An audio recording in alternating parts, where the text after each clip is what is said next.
Hi there, Ischa here, and welcome back to The Higher Life, where I take concepts that are considered esoteric, new age, spiritual, and psychological, and unpack them in a way that you will be able to apply them in your life today to really generate this creative power and apply it in a way that will serve not only your own life, but our world for the better. It's really exciting work. Now, the focus of this work is always about bringing you back to your inner resourcefulness. That is, that you turn inwards and you empower the inner strengths, the inner wisdom, the inner insights that you're able to gather when you go into a kind of contemplative space and really tap into, how do I want to be in the world? How do I show up? What gives me a natural sense of joy and what strips it away? So in this lesson or episode today, I'm really going to talk about the difference between what's essential in our life and what's important, and how what's essential is really the playground of our essential self, and what's important is more the focus of the ego self, or the focus of the socially conditioned self. Now, these are not good and bad. They're kind of layers of self. The essential self is your most true version of self that plays out in the world. We could call it the authentic self. And it's very natural, it's very vibrant, it's very creative. It has this way of being in the world which just facilitates pure joy in your life. It is very much unconcerned with progress and productivity and performance and pleasing, all these things that the ego is far more concerned with. So as we become more socially conditioned and more culturally conditioned throughout our lives, our ego self has a larger role and tends to make more of the decisions about how we use our creative energy. And this happens super young, as a baby, really. As soon as you're born into your family, you are being shaped, your sense of self is being shaped by cultural conditioning. That is, the outside world is telling you, it's messaging to you what's important. You know, what the culture values, what your family values, what the current times value, because every generation has a different set of values, a different set of what is seen to be important, what is seen to be the signs of a successful human being. So we're that's kind of always shifting and transforming, and each generation seeks to meet that demand in their own unique way, depending on what kind of resources they have available to them internally and externally. What the particular culture they're living in gives them permission to explore, because we know that in different cultures there's a different level of tolerance for certain things that we can discuss or we can apply or we can experiment with in our lives. For example, in the West, modern culture, gender fluidity is becoming way more acceptable in terms of people can explore this, experiment with it out in public arena, where there's other parts of the world where that conversation hasn't even started. So even in our earth paradigm, we have within the human system a huge variance on how this particular generation, this humanity at this time in history, is expressing itself and experimenting with these shifts in culture. But what I'm talking about today is very simple. It is that when we are considering what's important in our lives, and what we generally give our energy to is what we think is important, that most of what we think is important and what we're giving our energy to has been shaped by an outer cultural conditioning. It doesn't really have a lot to do with our true self, our essential nature. And what we can see happening, unfolding right now, is that the modern cultural conditioning is really over geared towards performance, progression, productivity, and we're seeing that it's having a really obvious negative impact on our well-being, on the well-being of the environment, on the well-being of our relationships. Now, it's not all dire. At the moment, the news loves to present this version of the world that is just hopeless. We have no hope of really surviving. And I don't really believe that's true. I think that when you take time to step back from the drama and from the excitement of selling this negative version of the world to the public, you'll see that there's lots of very strong movements of empowerment that are also unfolding at the very same time. The work that I do in personal empowerment, in personal transformation, in spiritual awakening that is non-religious, this has a lot of momentum at the moment. And I know even 10 or 15 years ago when I started out, this was considered still periphery conversations. You know, it was out of the box, it was esoteric. Now you see CEOs discussing this in business forums, and that's very fast. It's a decade that we see this huge momentum taking off around people becoming more self-aware and focusing on awareness as an actual worthy pursuit. So, I mean, I'm loving this time in history in this way. Suffering, war, conflict, violence, vengeance, revenge, recycling victim stories over and over has been part of the human experience from the very beginning. So the wars that we're seeing and the violence that we're seeing, this has been around for a long time. What we haven't seen is people becoming more engaged, more aware, more open to thinking about these conflicts in a different way within their own tribes. You know, challenging the beliefs that they have been raised with by their tribes, by their cultural conditioning that condone this sort of violence in order to keep their cultural identity alive. That is on its way out. It's dying out. It might not be in my lifetime or even my kids, but that is what's coming. What's coming is a unified whole humanity that no longer over-identifies with fragmented tribal mentalities. That's actually what we see unfolding if we look at the big picture. And the work that I'm doing here is really targeted towards the individual who may be interested in participating in a more powerful way in this unfolding trajectory. And how would you do that?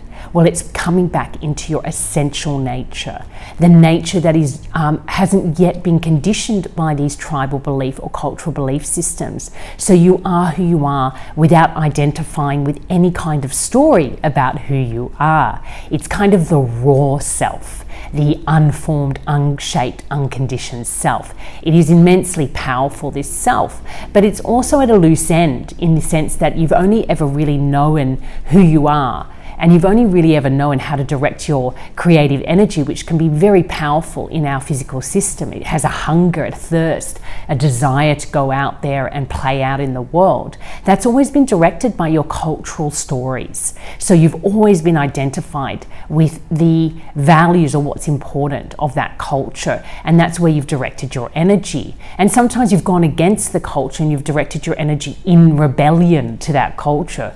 But that means it's still caught up in that external referencing system. So what we're really looking at today is a correct use of your creative energy would be returning to that essential nature. And how are you going to get there? Well, you're going to get there by considering this really powerful inquiry for a longer period of time than just a second or 5 minutes or a few days, which is what is truly essential in my life as an individual ego. You know, what do I think is important? You know, what kind of activities and relationships and people and events do I currently give my energy to? And you know, what doesn't really feel aligned with my essential nature, with my true self. You know, really challenging every single activity and outlet for your creative energy and ask, is this cultural conditioning? Now, sometimes you may want to stay aligned with that cultural conditioning. It suits you right now, and that's fine. But the work we do here is about taking the steps towards actually investigating how cultural conditioning has shaped who you think you are, and taking steps towards, you know, unpeeling or peeling back those layers of ego self and returning to the authentic self, your basic essential nature.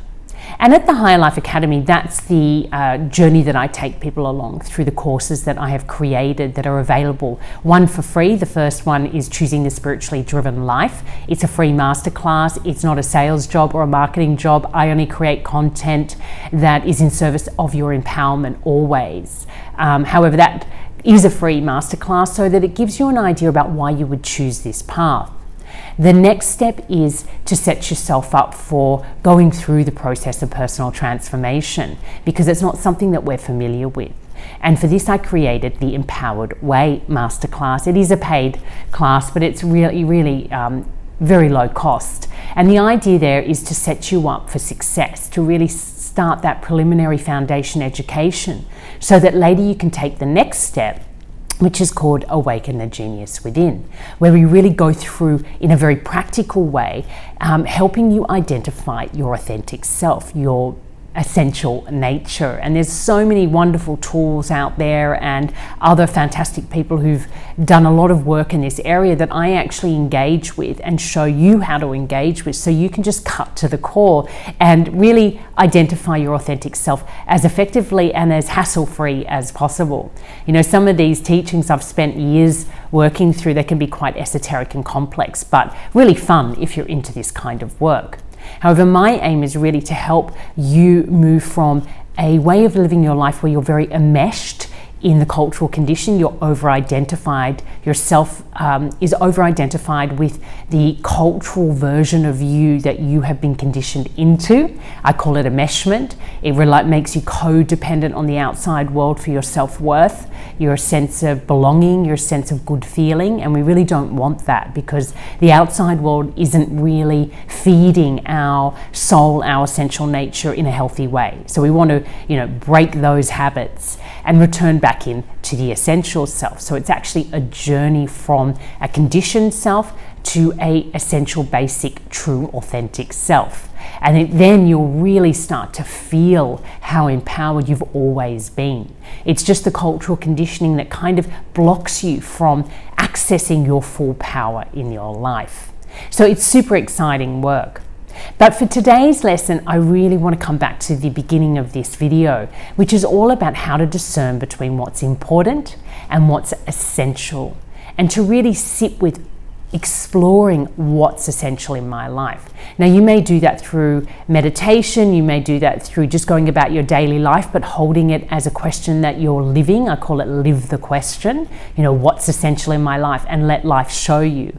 At the same time, you might be wanting to notice what you're giving your time and energy and focus to, what you think, the operative word being where your mind goes, what you think is important. And consider, is this something that your culture holds as important? For example, if you're from a Western culture like America, Australia, any of these places, what's important is personal success, usually in a business context. What's important is showing that you can do it all. That is, you can have a family, you can still have a very successful career, you can be charitable, you can progress in a way that the rest of society sees that you're progressing. I think women have a lot on their plate in this particular time in history. A truly successful woman in a Western context is a woman who has a high-powered position. That position is working, ideally in a company that's doing good in the world. They have a team under them. They're mentoring and coaching and inspiring their team, but they're also a very present mother. They're at the sports events. They spend time with their kids. They're showing their kids what a successful feminist woman looks like. It's a heavy load to carry. They're fit. They're good looking. They take care of themselves. They eat well. They may mentor people here and there. They take part in school events. It's a hectic. They have a good marriage. They give time to their sex life. I mean, it's insane actually when you think about it. But that is the model of the highly successful women. And we see women at least playing that out in the public arena. Personally, I have found working with women like this in my coaching practice as a transformational life coach that you often don't really see what's happening behind the scenes. There's often a lot of marriage difficulties or relationship difficulties, health issues. Women of my age, sort of late 40s, have an enormous amount of women have autoimmune diseases or health issues that are related to some kind of autoimmune dysfunction, really because we're burning up and burning out, overusing our creative energy. In the past it was being a great housewife and homemaker, but that's kind of been written off as a very unsuccessful life for a Western woman. And this one is close to my heart because I think that the biggest blind spot that we have in humanity today is believing that feminism is supporting women to succeed in what would be perceived as a yang version of life. You know, very practically, pragmatically out in the world, earning big money, calling the shots. But what we kind of sidestepped is the initial issue was that the feminine power of receptivity, relatedness, compassion, spirituality, the kind of bigger picture, holding things together, has been always undervalued or considered in a suspicious manner as not being really valuable and worthy in our world. So, you know, all the things that nurses do, or even doctors who have a good bedside manner, you know, being able to build solid, healthy relationships. Often in times of brutal conflict, it's the women who do the work afterwards to restore and heal and create community around the ability, or create the ability for all these tribes to recover from such a brutal experience. You know, we really underestimate and undermine the feminine aspect of our human experience. And this is not about women. You know, there's plenty of male clients that I've had that have a very strong connection to their feminine nature, and they are often held back in the workplace and held back from doing the kind of roles that they'd like to be doing because they have no merit. You know, they're not what men would do. So we really are in a bit of a kind of delusion at the moment that, you know, supporting feminism is kind of turning our back on feminine power and emulating masculine power, but as female-bodied people. And I really want to be part of a transformation around that, because we need to own the absolute gold that the feminine power brings into our experience, our human experience, the softening, the relating, the receptivity, the intuition, the insight, the capacity to create community and connections and healthy family environments, the sensitivity, the subtleness, you know, but most of all, the contemplative mind. The feminine mind is contemplative. It is slow paced. It takes time. It doesn't seek to know. It is a non-intellectual mind. It is not interested in getting things done, in results, in quick action. You know, it's like slow cooking. It takes a while, but gosh, the flavor is amazing. And it's so nutritious because it's held on to all those vitamins while it's been cooking. That is probably a very powerful analogy of the feminine power and the feminine mind. So we really need to come back into our essential nature, and in that we will come to know the feminine contemplative mind, because it is actually the correct state of the mind. And then our energy is used correctly because we're using it for contemplation and stepping back from creation, which at the moment is out of control. We're just creating things for the for the feeling of creating, and we just have too much stuff out there in the world, too much consumption, too many things to consume. It's using all our beautiful energy to create things because it's great to create, feels good to create. I mean, in my area, I see that on Instagram and all over the place, coaches and teachers of all kinds just constantly creating content, but honestly, I don't think anybody is digesting it or consuming it because there's just too much to choose from. Like going to an American supermarket in the cereal section, just so many cereals, and at some point you just walk out because you don't want to eat cereal anymore because it's just too much, and most of it isn't healthy anyway. So it's really important for us to step back from creating and to step back into that contemplation, and our mind will feel settled, it will feel satisfied and fulfilled, and our lives will start to feel more easy and rewarding and enriching because we will spend more time in contemplation. So we'll feel energetic, we'll spend more time in receptivity and relatedness, so we'll have these wonderful enriching relationships because we'll have time for them.